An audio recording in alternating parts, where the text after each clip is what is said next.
Long ago in the European countryside, there lived a woman and her husband. Their beautiful and quiet home was nestled among rolling hills and sprawling green pastures. They hoped to someday raise a child of their own. From the window of their living room, the luscious landscape stretched out far into the distance. The woman spent her calm hours sitting by the window, dreaming of the baby she might someday have. She would also gaze longingly at the garden that lay next to their land. This neighbor's garden was full of life.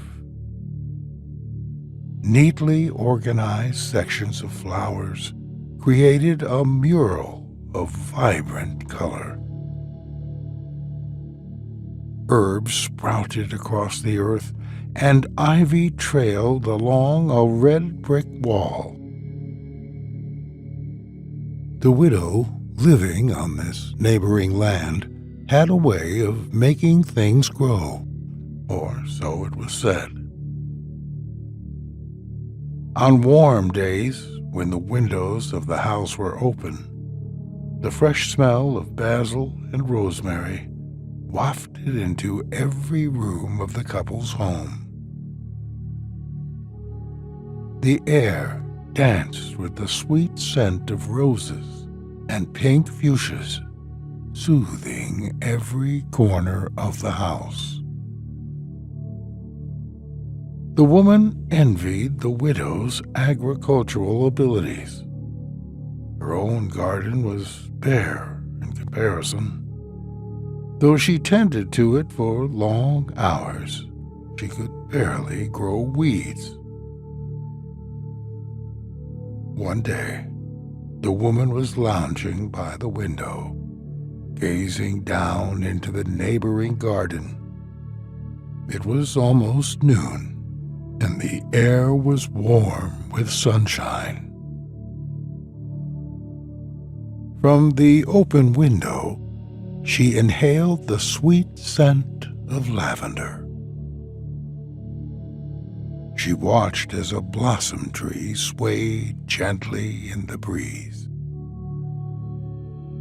As she slowly spread her gaze over the beautiful garden, she noticed a small bed bursting with bountiful rampion. Rampion, the woman knew, had a rather unique taste.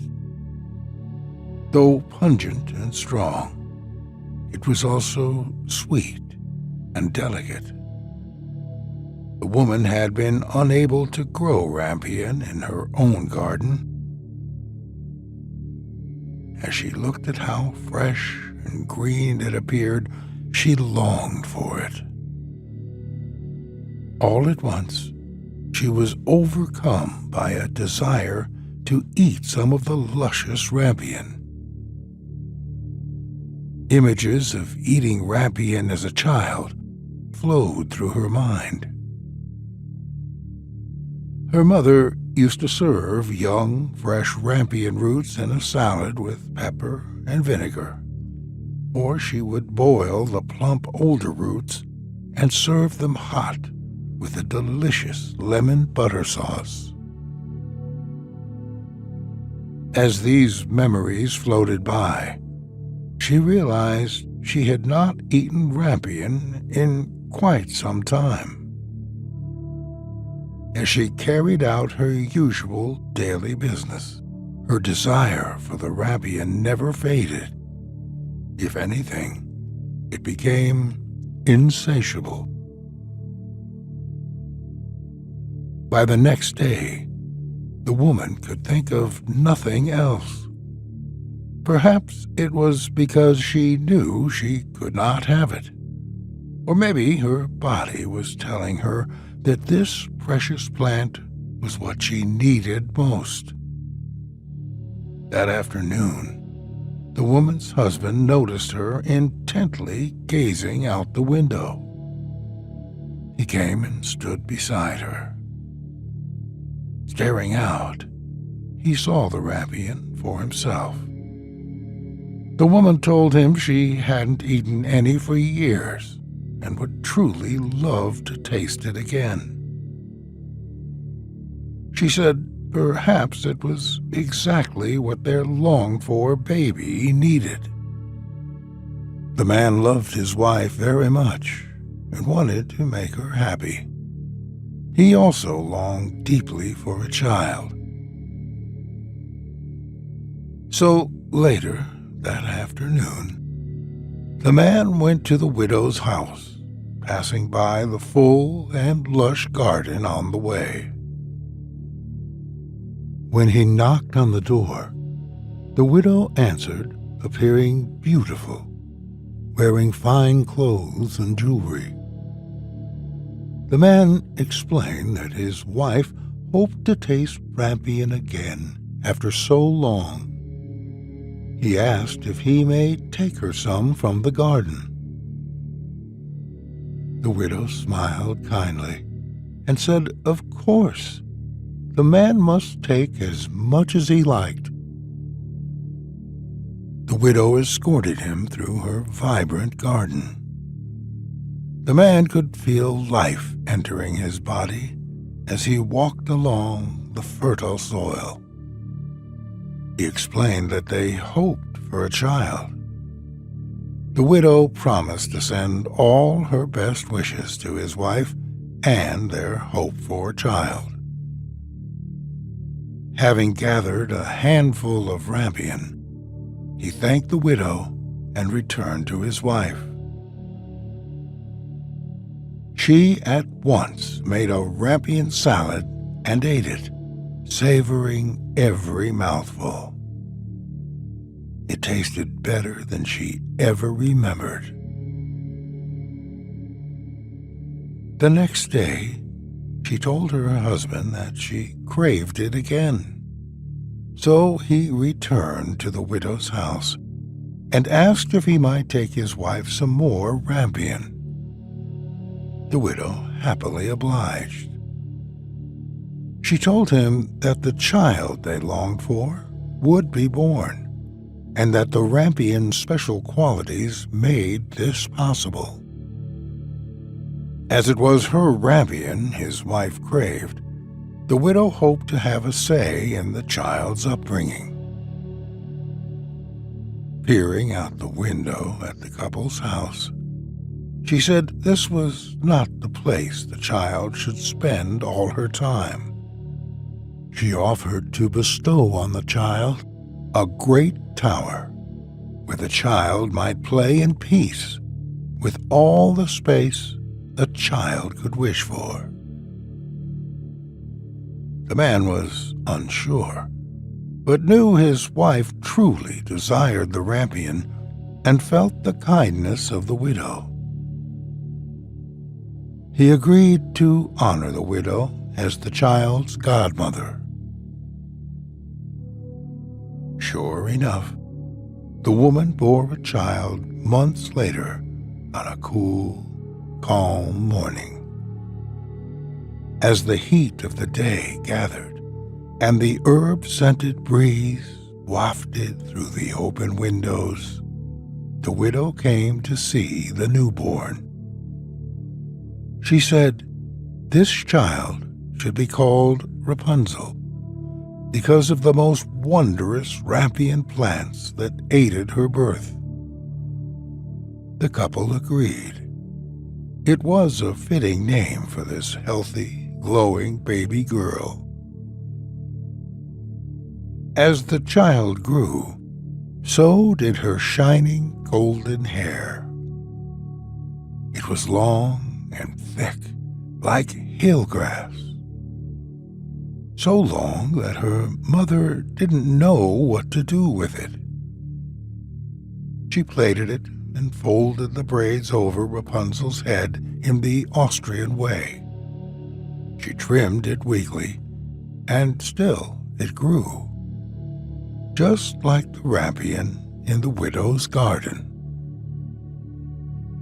The widow took Rapunzel to the tower she had kept especially for her and gave her free rein over the intricate stone structure. It was fit for a princess. On the hottest summer days, the cool stone of the building provided relief and also insulated Rapunzel from the coldest winter storms. The winding staircase that led up the top of the structure curled in a seemingly endless spiral. Rapunzel loved to trail her fingers along the smooth, polished wood of the handrail as she climbed up the tower. When the widow played with Rapunzel, they devised a game that was only theirs. Rapunzel would climb to the top of the tower, where a broad window arched across the stone. From the ground below, the widow would call up to the child, "Rapunzel, Rapunzel, let down your hair." The child would unfold her flowing locks, fashioned into long braids that would reach right down to where the widow stood. Strengthened by the rampion, the child's hair was strong. So strong, in fact, that the widow could climb up the outside of the tower using only Rapunzel's hair as a silken rope. Rapunzel had the most beautiful golden hair. She would wind it around a hook by the window and giggle at the game as the widow reached the window and tumbled inside the room. The pair would laugh and play for hours. Together, the family lived happily for another 6 years, with barely a need for anyone else. Rapunzel was a happy child, and she grew up with everything she could want. She wandered in the widow's garden freely. She would sample the sensuous herbs and plump vegetables, especially the rampion, which always seemed to grow back taller and fuller than before. One day, the king's son rode through the forest and passed by the tower. As he rode by, Rapunzel began to sing her favorite song.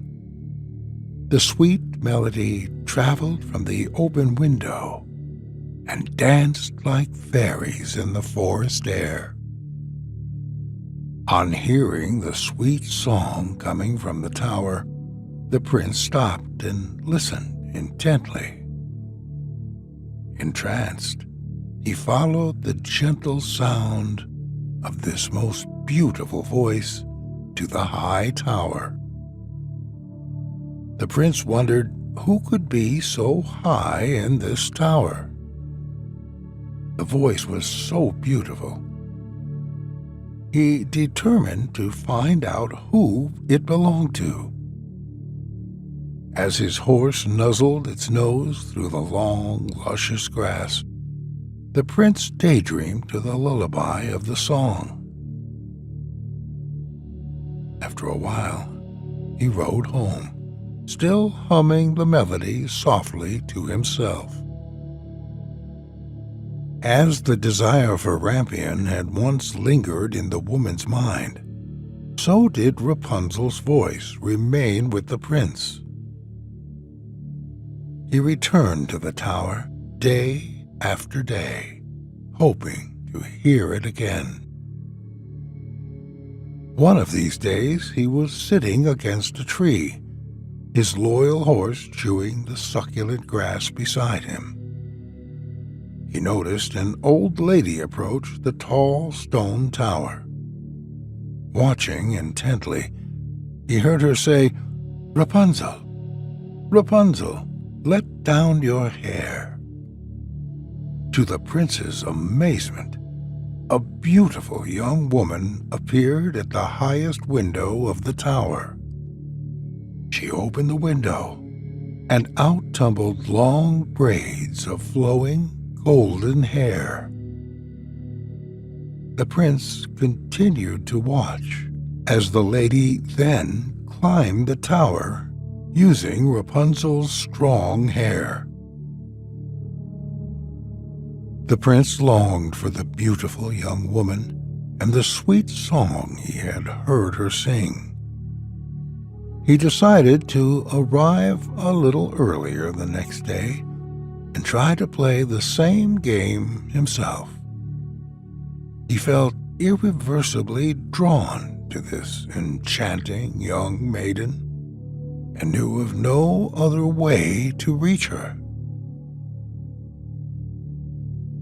So, the next day, the prince arrived and stood at the foot of the tower.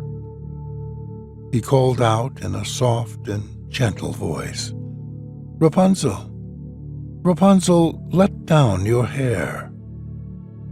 The window creaked open in the morning sun, and like a waterfall of gold, out fell braids of shining hair.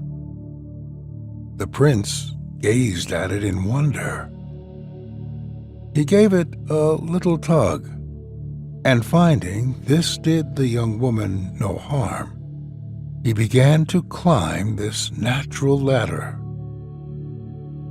As he climbed through the window, the two locked eyes. The prince was not like any man Rapunzel had ever seen before. She had lived all her life in the country with her mother, father, and godmother. She wasn't expecting to see a young man climbing up to her window that morning. She had expected the widow. Even though the prince's voice had called to her, she thought it was just part of the lady's game. She hadn't thought for one moment it would be someone else. Despite the surprise, she was not afraid. The prince had such a soothing presence. He described how her song attracted him like creatures are drawn to a piper. Having lived only in the countryside, Rapunzel loved hearing about the prince's royal lifestyle. Rapunzel was happy to sit in the tower and talk with the prince, but she still knew little about him. So when he suggested they marry, she became shy and fell silent. This was something she would need to speak with the widow about.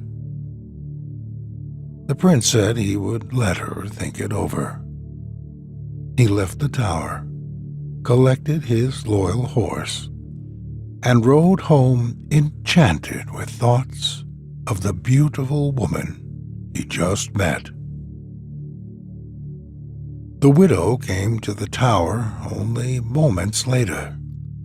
Yet Rapunzel did not want to play their game. Instead, Rapunzel told her all about the prince and his hasty proposal. The widow smiled and said she knew how to see if the young prince had a true heart. The widow took Rapunzel back to her mother and father's house and explained what had happened. The widow said, "Rapunzel is now a woman, and it is time to do away with childish things. If the prince truly loves you," she continued, "he will still love you without your long golden braids." Her mother and father agreed. So together, they sat Rapunzel in an old wooden chair. With a pair of linen shears, the three of them held Rapunzel's long, thick hair and cut it until it only reached the middle of her back. The next day, Rapunzel waited for the prince to come by. She saw him tie his horse to a tree and gaze up at the tower. She admired his good looks, but remembered what her godmother told her. His heart is what really mattered. Arriving at the tower, the prince called out, "Rapunzel, Rapunzel, let down your hair." But the window didn't open with Rapunzel's golden hair flowing out of it. Instead, Rapunzel simply walked from the side door of the tower and stood before the prince. "Here I am," she said. The prince looked at her for a moment, surprised to see her standing there. She told him about the widow's rampion, which had made her hair grow so long and beautiful. She told him about the game she had played with the widow, and that now it was time for her to grow up. The prince said she was beautiful, and that he wanted nothing more than to marry her. Rapunzel told the prince they must have a long courtship to each discover the other's heart. So the pair grew together with the guidance of the widow and Rapunzel's parents. The king was pleased to take Rapunzel as his daughter-in-law. The prince reported that he had never experienced feelings so strong before, and he felt them grow inside him like the tallest trees in the forest. The lady smiled, knowing now that his heart was full of love. The pair enjoyed quiet walks through the forest together, riding horses and listening to the birds sing to one another. They sometimes walked in the widow's garden and admired how easily her plants grew and thrived. The widow was generous with everything she grew, and she would send the prince home with baskets full of herbs and flowers. The king quickly developed a liking for these. Eventually, he invited the widow to the castle for the finest feasts and tranquil tours of the castle grounds. Rapunzel and the prince married when Rapunzel was 25. The wedding was splendid and joyful. People came from miles around to attend. The couple took up home in a beautiful chateau, a short walk from the castle. When it came time for them to bear their own children, the widow brought Rapunzel woven baskets full of rampion, which still grew abundantly in her garden. Rapunzel found the taste of the rampion all at once familiar. Indeed, it tasted like home. Rapunzel bore 2 beautiful babies. Each had long, flowing golden locks, braided and strong, just like their mother.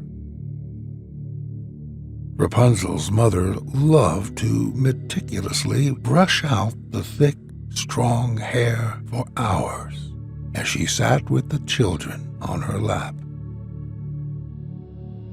She would sometimes trim it in a neat line with the silver shears, as she had done once with Rapunzel.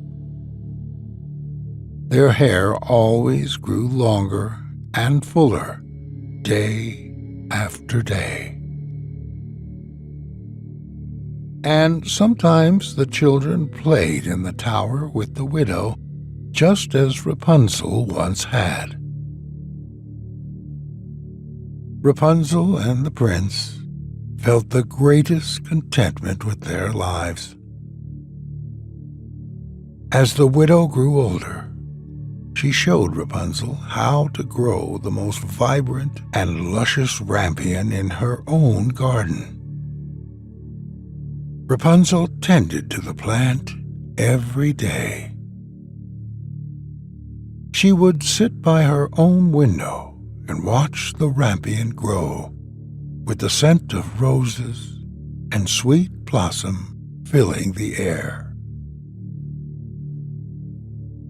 And even though she was now a mother, every so often Rapunzel would let down her hair. It would flow from the open window, caressed by floral scents in the soft, gentle breeze.